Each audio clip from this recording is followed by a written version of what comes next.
Morning. Start करते हैं posting, जो इसके लिए हमने रूटीन कंप्लीट किया हुआ है। क्वेश्चन में अगर हम देखते हैं तो इस क्वेश्चन में हमको क्या क्या दिया हुआ है, सबसे पहले हम रीड कर लेते हैं। Umesh and Prakash were partners sharing profits and losses in the proportion of 3/5 and 2/5 respectively. They dissolved their partnership firm on 31st March 2011 when their financial position was as under. Balance sheet as on 31st March 2011. On the liability side, creditors. Next entry is Umesh loan नहीं है, Umesh wife loan है। क्या उमेश की wife partner है क्या firm की? नहीं है, उमेश पार्टनर है। तो वाइफ का लोन भी आपको एक्सटर्नल ही ट्रीट करना पड़ेगा और इसीलिए मैंने इस क्वेश्चन में कोई भी लोन अकाउंट ओपन किया हुआ नहीं है। अगर उमेश का लोन होता तो ही हम उमेश लोन अकाउंट ओपन करते, क्योंकि उमेश पार्टनर है, उसकी वाइफ फर्म की पार्टनर नहीं है, तो वाइफ का लोन भी हमें एक्सटर्नल लायबिलिटी ही ट्रीट करना पड़ेगा। ठीक, आगे बढ़ते हैं। प्रॉफिट एंड लॉस अकाउंट, जो सुधांशु का डाउट था, लायबिलिटी में दिया है यानी ये प्रॉफिट है, तो प्रॉफिट हमें डिस्ट्रीब्यूट करना पड़ेगा amongst partners. Then capital accounts of Umesh and Prakash. On the asset side, अब देखो असेट में क्या चेंज है। Cash in hand, cash and bank. जैसे मैंने कहा था, अगर क्वेश्चन में कैश अकाउंट होगा तो मुझे कैश अकाउंट ओपन करना पड़ेगा। क्वेश्चन में अगर बैंक अकाउंट होगा तो मुझे बैंक अकाउंट ओपन करना पड़ेगा। बट इस क्वेश्चन में दोनों अकाउंट है, तो दोनों नहीं ओपन करने पड़ेंगे, हमको उसमें से एक ही अकाउंट ओपन करना पड़ेगा, that is bank account. Cash का क्या करना है हम देखेंगे। ठीक, आगे डेटर्स लेस ऑलरेडी, दोनों को पोस्टिंग किया जाता है। स्टॉक, मशीनरी एंड फर्नीचर, ये असेट्स दी हुई है। फिर देखते हैं adjustment. The assets realised as under goodwill, stock, debtors, machinery was taken over by Prakash at 20,000 and furniture by Umesh at book value. Umesh agreed to discharge his wife's loan. Underline this. Umesh agreed to discharge his wife's loan. यानी उसके wife का loan payment करने का उमेश ने responsibility दिया, तो उमेश उसके wife का लोन पे करेगा। Then the creditors were paid at a rebate of 1,500. Rebate means discount. जब भी हम क्रेडिटर्स को पे करेंगे तो डिस्काउंट रहेगा 1,500. Then expenses of dissolution amounted to ₹3,000. Prepare realization account, partners capital account and bank account. तो हम सबने ओपन किया हुआ है, सबने कंप्लीट किया हुआ है। तो स्टार्ट करते हैं पोस्टिंग। सबसे पहले हम पोस्ट करते हैं क्वेश्चन में लायबिलिटी से। लायबिलिटी में दो लायबिलिटीज मिलेगी, इंटरनल, एक्सटर्नल, जिसमें से इंटरनल लायबिलिटी उनके कैपिटल अकाउंट में ट्रांसफर की जाएगी, एक्सटर्नल लायबिलिटीज हमें रियलाइजेशन अकाउंट में ट्रांसफर करना पड़ेगा। लायबिलिटी में है यानी हमें उनको क्रेडिट में ट्रांसफर करना पड़ेगा। तो सबसे पहली लायबिलिटी दी है creditors, whether it is your internal और एक्सटर्नल, सबको मालूम है it is our external liability. तो कहाँ ट्रांसफर होगा? रियलाइजेशन में। किस साइड होगा? क्रेडिट में, बाय सन्ड्री क्रेडिटर्स। सभी लिखेंगे on the credit side of realisation का सन्ड्री क्रेडिटर्स 7,500। उसके बाद Umesh wife loan, Umesh wife loan, Umesh loan नहीं है, उमेश वाइफ लोन है, यानी फर्म ने उमेश के वाइफ से लोन लिया। वाइफ को हम एक्सटर्नल ही ट्रीट करेंगे क्योंकि वो पार्टनर की लिस्ट में नहीं है। तो Umesh wife loan is our external liability, that's why it is transferred to realization account on the credit side. Right now on the credit side of realization account, Umesh wife's loan account 6,000. Next entry is P&L account. Profit and loss account represent either profit or loss. ये liability में दिया है यानी ये profit है, क्योंकि profit हमेशा payable होते हैं, हमको प्रॉफिट देना पड़ता है पार्टनर्स को। लायबिलिटी में है यानी ये पेएबल है, इसीलिए ये प्रॉफिट होने के कारण इसे हमें डिस्ट्रीब्यूट करना पड़ेगा अमंगस्ट पार्टनर्स। दो पार्टनर्स है तो दोनों में डिवाइड करेंगे इन their profit sharing ratio which is 3:2।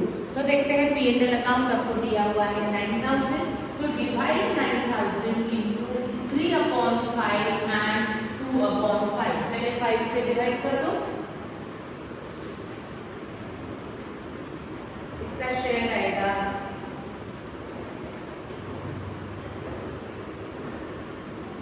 5,400 and 3,600. P&L का शेयर आया 5,400 and 3,600. ये इंटरनल लायबिलिटी है, पार्टनर्स में डिवाइड होने वाली है, इसलिए पार्टनर्स अकाउंट में ट्रांसफर करेंगे। बट क्रेडिट में जब लिखेंगे तो फर्स्ट लाइन हम हमेशा उनके बैलेंस के लिए रखेंगे, नेक्स्ट लाइन में लिखेंगे profit and loss account. Umesh का share in Umesh column, that is first column, Paresh का शेयर इन सेकंड कॉलम, क्योंकि वो सेकंड पार्टनर है। देन आगे बढ़ते हैं। Capital accounts of Umesh Prakash, yes हमने इसको सेपरेटली ओपन किया है। तो transfer this capital balances to their respective capital account on the credit side. तो लिखते हैं कैपिटल के क्रेडिट में by balance brought down Umesh share of capital in Umesh column 69,000 and Prakash share on the Prakash column, that is 45,000. Done? Now, अब हम liabilities पूरे post कर चुके हैं। अब आ जाओ सभी असेट में। सबसे पहले हम पोस्टिंग समझते हैं कैश और बैंक का। जब भी क्वेश्चन में ध्यान सकता हूँ कैश अकाउंट दिया जाता है, सिर्फ कैश है, तो हम यहाँ कैश अकाउंट ओपन करने वाले हैं। जब क्वेश्चन में बैंक का नाम दिया जाता है तो हमें बैंक अकाउंट ओपन करने पड़ते हैं। बट यहाँ दोनों सेपरेटली दिए हैं, कैश अलग दिया है, बैंक अलग दिया है। अभी तक हमने जो भी क्वेश्चन देखा उसमें कैश एंड बैंक ऐसा स्पेसिफिक मेंशन था, यानी इसमें कैश और बैंक दोनों इंक्लूडेड है, तो हम बैंक अकाउंट ओपन करते हैं। यहाँ दोनों सेपरेटली दिए हुए हैं, तो हमको क्या करना है, दोनों सेपरेटली अकाउंट हम ओपन नहीं करेंगे। ऐसे केस में ओपन किया जाता है सिर्फ बैंक अकाउंट। तो बैंक का बैलेंस बैंक में भी ट्रांसफर होगा और कैश का भी बैलेंस मुझे बैंक में ही ट्रांसफर करना पड़ेगा, क्योंकि जो भी कैश इन हैंड है वो पहले हम बैंक में ट्रांसफर करेंगे। जो भी रियलाइज होगा पैसा बैंक में ट्रांसफर होगा, जो भी पेमेंट होगा बैंक के थ्रू होगा, तो सारी कैश आपको पहले बैंक में ट्रांसफर करनी पड़ेगी, क्योंकि हमने बैंक अकाउंट ओपन किया है। तो सारी कैश, जितनी भी कैश बॉक्स में कैश होंगी या जो भी कैश होगी, वो कैश हमें कहाँ पहले ट्रांसफर करनी पड़ेगी, बैंक अकाउंट में, और वहाँ से सबको पेमेंट किया जाएगा, सबका रियलाइजेशन होगा।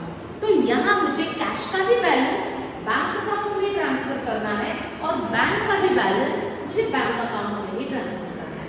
तो फर्स्ट एंट्री आपको दी है कैश इन हैंड, तो ये कैश का बैलेंस मुझे कहाँ पहले ट्रांसफर करना पड़ेगा, बैंक अकाउंट में। तो क्या करना, फर्स्ट लाइन छोड़ देना और सेकेंड लाइन पे हम लिखेंगे कैश का बैलेंस 500 असेट में है, इसलिए डेबिट में।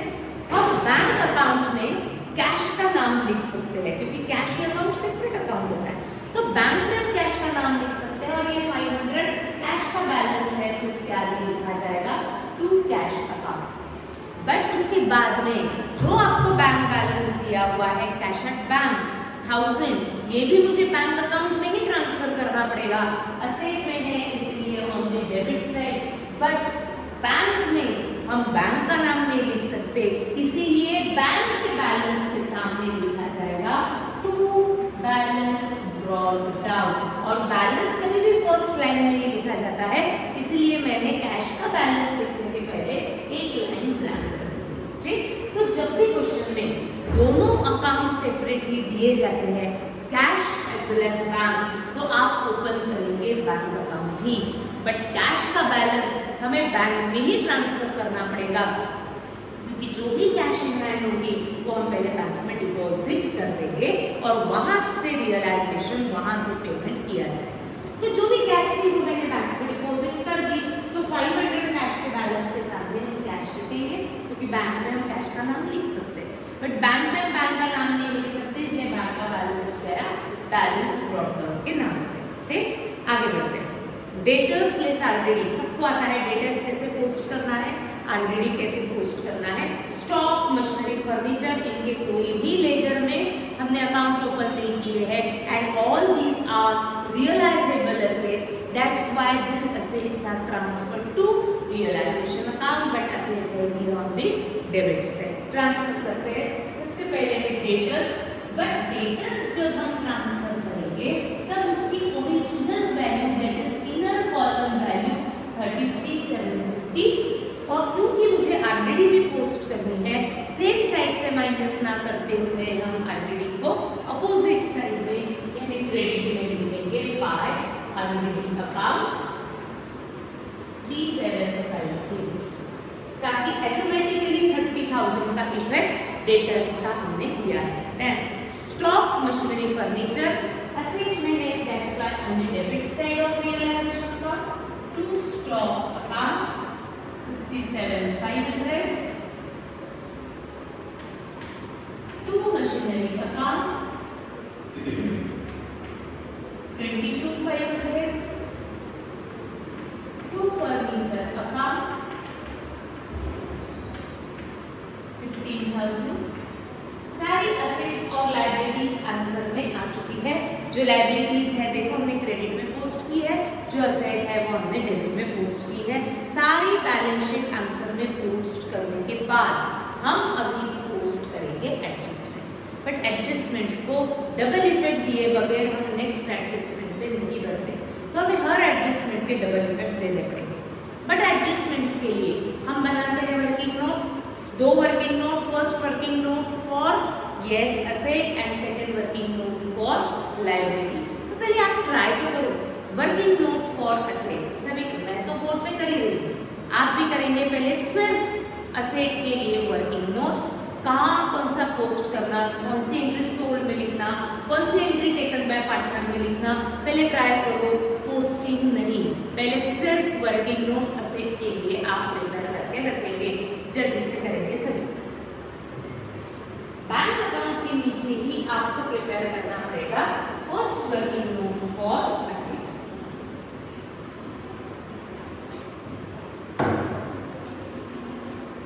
कॉपी में मुझे ये सब दिखना चाहिए ना, वर्किंग नोट ऐसा लिखा हुआ, first working note for asset, दो पार्ट। डिसोल्यूशन में हमें असेट्स को पहले से करना पड़ेगा, इधर सोल्ड इन मार्केट और टेकन ओवर बाय पार्टनर। कौन सी असेट मार्केट में सेल हुई, कौन सी असेट पार्टनर ने टेक ओवर की, सब कुछ क्वेश्चन में दिया जाता है और इस क्वेश्चन में दिया भी है। डन, ठीक। देखते हैं गुडविल। देखो बैलेंस शीट में गुडविल नाम की असेट नहीं थी, मैंने इसको एक्सप्लेन किया हुआ है। ये अमाउंट कहाँ से आई सबको मालूम है कि 7,500 उन्होंने अमाउंट कहाँ से कैलकुलेट की, मैंने ये पूरा एक्सप्लेन किया है।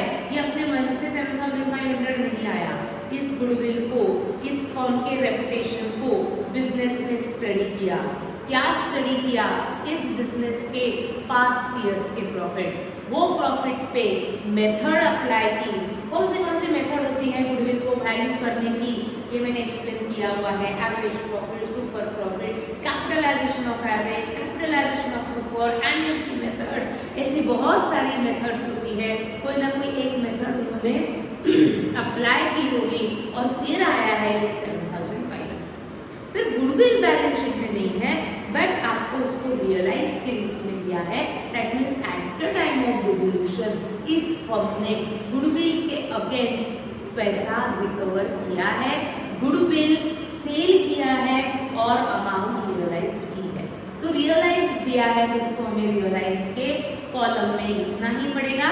बैलेंस शीट में नहीं है बट रियलाइज हुई है, ऐसे एसेट्स को हम कहते हैं अनरिकॉर्डेड एसेट, जो पहले रिकॉर्ड नहीं की थी but at the time of realisation वो हमें रियलाइज दे रहा है पैसा, यानी ये अनरिकॉर्डेड एसेट। तो इसको मुझे रियलाइज के लिस्ट में लिखना पड़ेगा 7,500 goodwill. And next asset realise हो रही है स्टॉक 60,000।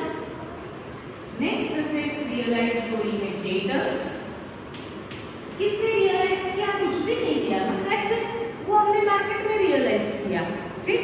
बट सेकंड पॉइंट कुछ स्पेसिफिक आपको बता रहा है, machinery was taken over by Prakash at 20,000। Machinery नाम की असेट प्रकाश ने टेक ओवर की, यानी प्रकाश लेकर के गया।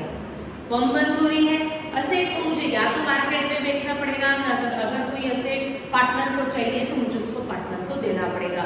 यहाँ उन्होंने दिया है कि मशीनरी नाम की असेट प्रकाश ने टेक ओवर की, यानी प्रकाश लेकर के गया, बट फ्री में नहीं लेकर के जाएगा, फर्म उसको सेल करेगी, पार्टनर को सेल करेगी, इसलिए उन्होंने टर्म यूज किया टेकन ओवर। तो हमें टेकन ओवर बाय पार्टनर की लिस्ट में लिखना पड़ेगा प्रकाश, और उसके नीचे बताना पड़ेगा कि कौन सी असेट उसने टेक ओवर की, मशीनरी कितने में टेक ओवर की, that 20,000, that means this 20,000 is realised value of machinery, sale value of machinery, but ये मशीनरी हमने कस्टमर को ना सेल करते हुए पार्टनर को सेल किया। ठीक, आगे देखते हैं, सेम पॉइंट आगे में बता रहा है। And furniture by Umesh at book value, book value means balance sheet value. Umesh को हमने फर्नीचर नाम की असेट सेल की, कितने में, जितनी उसकी वैल्यू फर्म के लिए थी उतने में ही उन्होंने टेक ओवर किया है। उमेश ने टेक ओवर किया तो टेकन ओवर में हम लिखेंगे उमेश, उसके नीचे लिखेंगे फर्नीचर, कितने में टेक ओवर किया, book value means balance sheet value. देखते हैं बैलेंस शीट में फर्नीचर की वैल्यू मींस 15,000, तो टेकन ओवर में हो रहा है 15,000।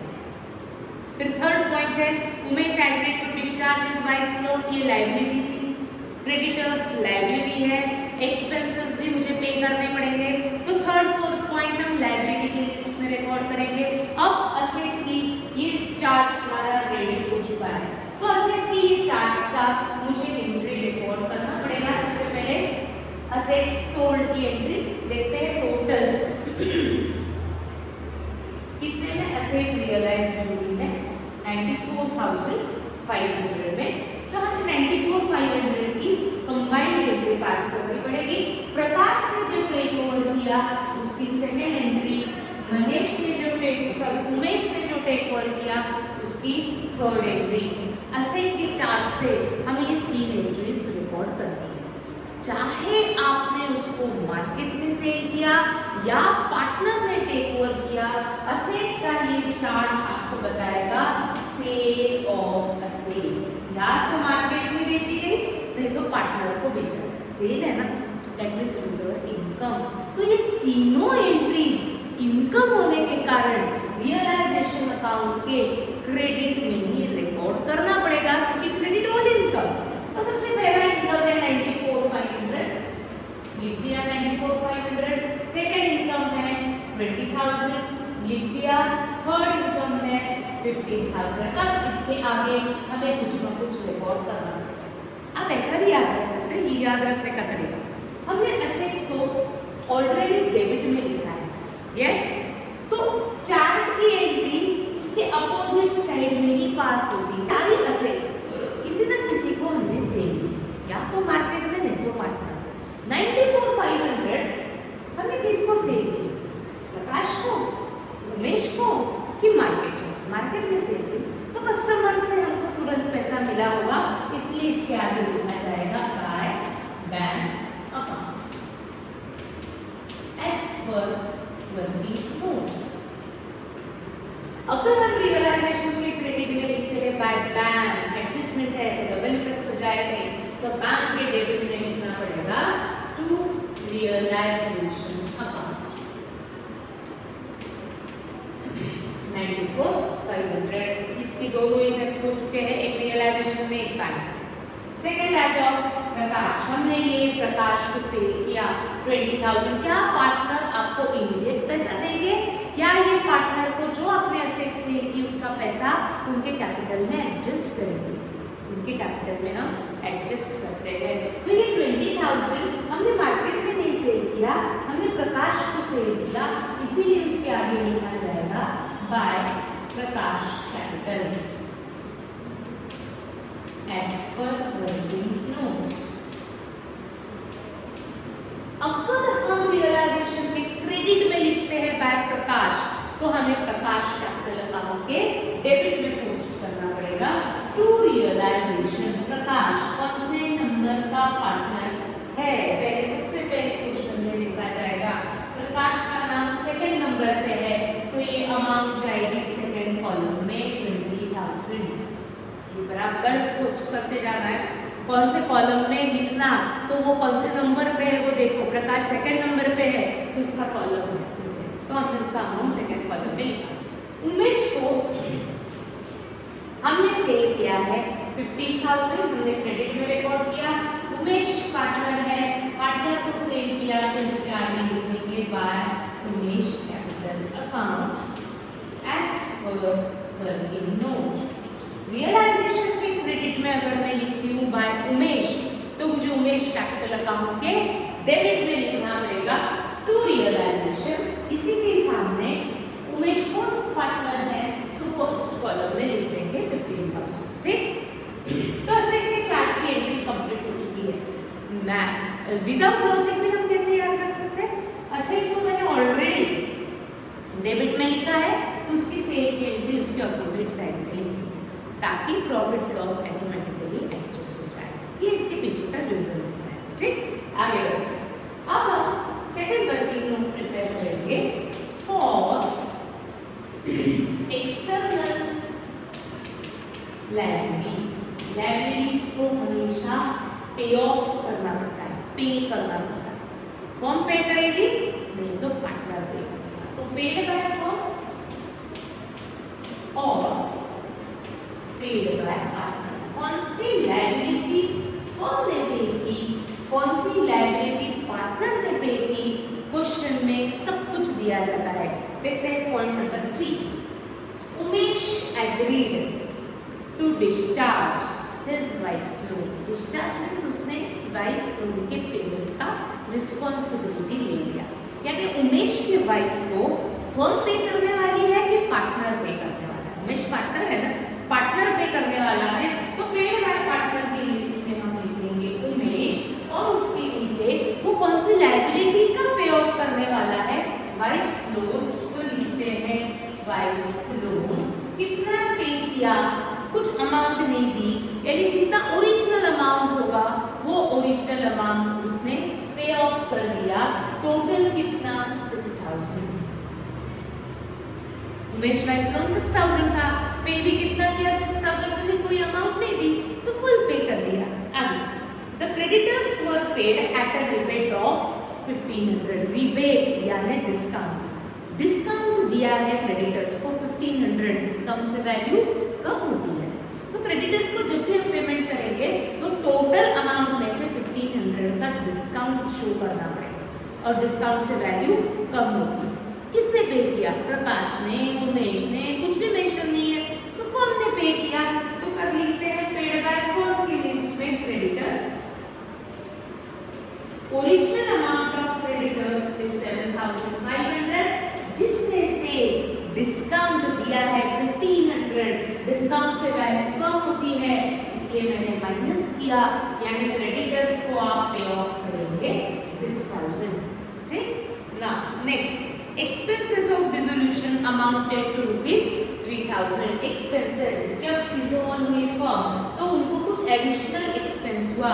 एक्सपेंस हम कभी भी पे करते हैं, तो किससे पे किया? प्रकाश, उमेश, मेंशन नहीं है, that means paid by firm। Dissolution expenses 3,000।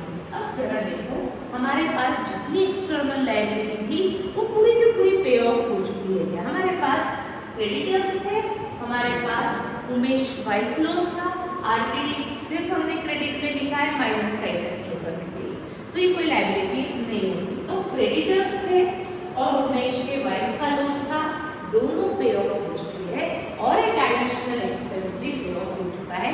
सारी एक्सटर्नल लायबिलिटीज के पेमेंट के बारे में क्वेश्चन में मेंशन नहीं भी होता तभी भी हमने उसको पे ऑफ किया होगा, ये सबको मालूम है। ठीक, चेक करते थे अभी total paid by firm amount is 9,000 और उमेश पे करने वाला है उसके वाइफ का लोन 6,000। ये दोनों एंट्रीज मुझे रिकॉर्ड करनी पड़ेगी। पे कर रहे हैं तो ये एक्सपेंस है तो रियलाइजेशन के डेबिट में 9,000 भी आएगा और रियलाइजेशन के डेबिट में 6,000 भी आएगा। वाइफ से लोन फर्म ने लिया था ना, तो चाहे वो पार्टनर पे करे या खुद वो पे करे, वो पेमेंट तो करना ही है, that means it is expense for the firm. इसको याद रखने का तरीका कैसा है? हमने ये दोनों लायबिलिटीज कहाँ लिखी है? ऑलरेडी क्रेडिट में लिखी है, तो ये चार्ट की एंट्री उसके अपोजिट साइड में यानी डेबिट में रिकॉर्ड करनी पड़ेगी। या तो फर्म पे करेगी, नहीं तो पार्टनर पे करेगा। तो ये याद रखने का तरीका है। जहाँ असेट ऑलरेडी मेंशन्ड है तो उसके चार्ट की एंट्री उसके अपोजिट साइड में, जहाँ लायबिलिटीज ऑलरेडी मेंशन्ड है उसके अपोजिट साइड में उसके चार्ट की एंट्री, ऐसा भी हम याद रख सकते हैं। तो 9000 ये फर्म ने पे किया, इसलिए इसके आगे आएगा टू बैंक अकाउंट, क्योंकि फर्म का पैसा है पूरा का पूरा बैंक अकाउंट में एज पर वर्किंग नोट। रियलाइजेशन के क्रेडिट में अगर मैं लिखती हूँ टू बैंक, तो हमें बैंक अकाउंट में भी पोस्ट करना पड़ेगा। यहाँ डेबिट है तो हम यहाँ लिखेंगे क्रेडिट में बाय रियलाइजेशन अकाउंट। 6000 ये भी लायबिलिटी पे ऑफ हुई, बट ये पेमेंट का रिस्पॉन्सिबिलिटी किसने लिया? उमेश ने लिया है। ऐसा दिया है Umesh discharge his wife's loan, यानी 20 के वाइफ के लोन का अमाउंट वो पे करने वाला है। तो ऐसे वो कैश में नहीं देगा, उसके कैपिटल में से एडजस्ट किया जाता है, इसीलिए उमेश पे कर रहा है तो उसके आगे लिखेंगे टू उमेश कैपिटल अकाउंट। इसको हम और डिटेल में लाइव क्लास में मैं एक्सप्लेन कर रही हूँ कि ये किस तरीके से इसका लॉजिक क्या होता है। उमेश पे कर रहा है यानी क्या, ये मैं लाइव सेशन में एक बार आपसे डिस्कस कर रहा हूँ। रियलाइजेशन के डेबिट में मैंने लिखा है टू उमेश कैपिटल, लिखा है टू उमेश कैपिटल अकाउंट में भी पोस्ट करना पड़ेगा। यहाँ डेबिट है तो यहाँ आएगा क्रेडिट में बाय रियलाइजेशन अकाउंट। उमेश कौन से नंबर का पार्टनर है? फर्स्ट नंबर का, तो हमें इसका अमाउंट फर्स्ट कॉलम में ही लिखना पड़ेगा। ठीक ना, अभी एक एक अकाउंट को हमें क्लोज करना है। लोन तो है ही पार्टनर का, वाइफ का लोन था वो एक्सटर्नल था, पार्टनर से हमने कोई भी लोन नहीं लिया था, तो लोन अकाउंटों में अब हमने ओपन भी नहीं किया तो उसके पेमेंट की भी एंट्री हमें करने की जरूरत नहीं है। सबसे पहले हम क्लोज करेंगे रियलाइजेशन अकाउंट, सबको आता है। Find out the balance, distribute this balance amongst partners in their profit sharing ratio, transfer it to partners capital account, then close capital account and capital balances transfer करो bank account में, bank tally करो। पहले आप करेंगे, मैं भी कर रही हूँ बोर्ड पे, पहले आप करेंगे।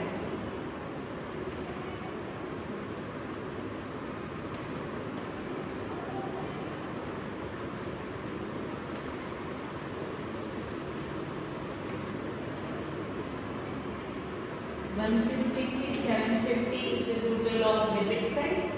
Take the total of credit.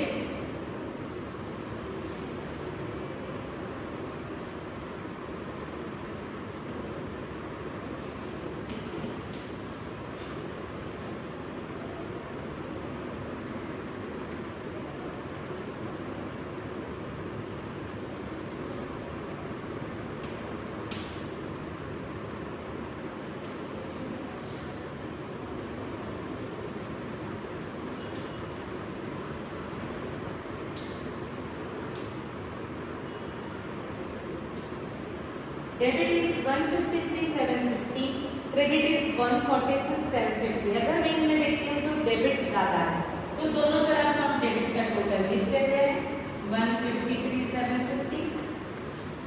Credit की टोटल कम है, यानी आपको बैलेंस क्रेडिट में लिखना पड़ेगा। Balance is 7,000, but this balance हम क्या करेंगे? पार्टनर्स कैपिटल अकाउंट में ट्रांसफर करेंगे, क्योंकि ये बैलेंस आपको या तो बता रहा है प्रॉफिट और या तो बता रहा है लॉस। प्रॉफिट लॉसेस हमें पार्टनर्स में डिस्ट्रीब्यूट करने पड़ेंगे। डेबिट की टोटल ज़्यादा है यानी लॉस है, तो 7,000 को 3/5 एंड 2/5 में डिस्ट्रीब्यूट करो उमेश एंड प्रकाश में। तो 7,000 इंटू 3/5 2/5, तो पहले 5 से डिवाइड कर दो। सभी करेंगे पहले 7,000 को 5 से डिवाइड,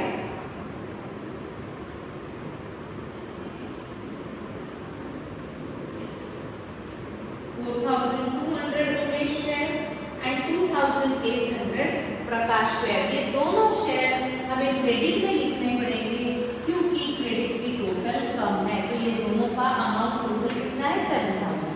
बैलेंस 7000 क्रेडिट में आएगा, बट हमने डिवाइड करके लिया।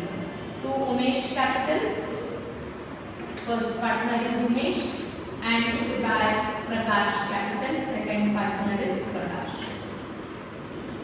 अगर हम क्रेडिट में लिखते हैं पार्टनर्स कैपिटल, तो कैपिटल के डेबिट में लिखना पड़ेगा टू रियलाइजेशन, उमेश का share in Umesh column, Prakash share in Prakash column. अब हमें फाइंड आउट करना पड़ेगा balance of Umesh and Prakash capital. इसको नेक्स्ट ईयर कैरी फॉरवर्ड कर ही नहीं सकते, फर्म बंद हो रही है, तो जो भी बैलेंस होगा वो उसको हमें पे करना पड़ेगा, इसीलिए इसे ट्रांसफर किया जाता है बैंक अकाउंट में। तो कैलकुलेट करते हैं उमेश कैपिटल का बैलेंस, तो take the total of credit side. इसमें भी मैक्सिमम केस में आपको कैपिटल की क्रेडिट ज्यादा मिलेगी, क्योंकि हमें हमेशा कैपिटल वापस करना पड़ता है, पे करना पड़ता है, पेएबल होता है, इसलिए क्रेडिट की टोटल ज्यादा है 80,400 आई थिंक।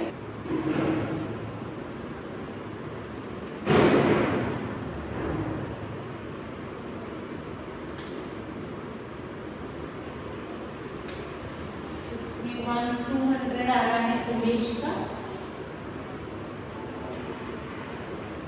प्रकाश को कैलकुलेट करके देखते हैं।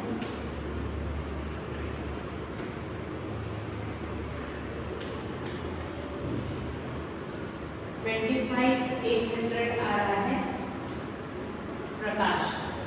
ये दोनों बैलेंस हमें नेक्स्ट ईयर कैरी फॉरवर्ड करने नहीं है, इसीलिए ये जो भी बैलेंस आते हैं उनको हमें पेमेंट करना पड़ेगा, इसीलिए इसके आगे लिखा जाता है टू बैंक अकाउंट।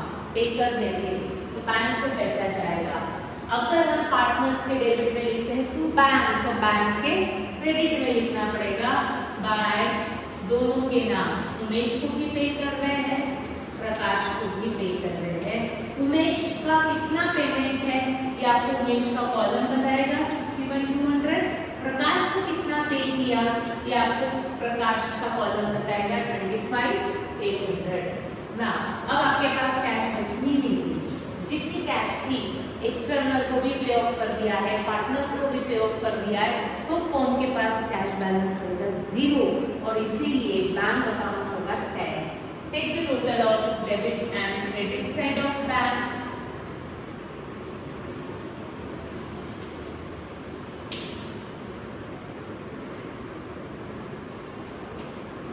$96,000 आ रहा है बैंक का टोटल।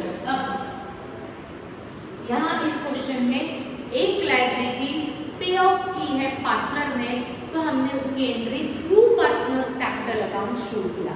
इसके पीछे भी क्या रीजन होता है ये मैं लाइव में आपके साथ डिस्कस कर रही हूँ, ठीक। तो आज हमने देखा लायबिलिटीज पेड बाय पार्टनर को हम कैसे पार्टनर्स कैपिटल अकाउंट के थ्रू रिपोर्ट करते हैं। तो आज हम लाइव में थोड़ा और मैं कुछ एक्सप्लेनेशन दे रही हूँ, चेक करो समझ में आता है क्या, और फिर हम बढ़ेंगे आगे। डन, आ जाओ लाइव। Thank you.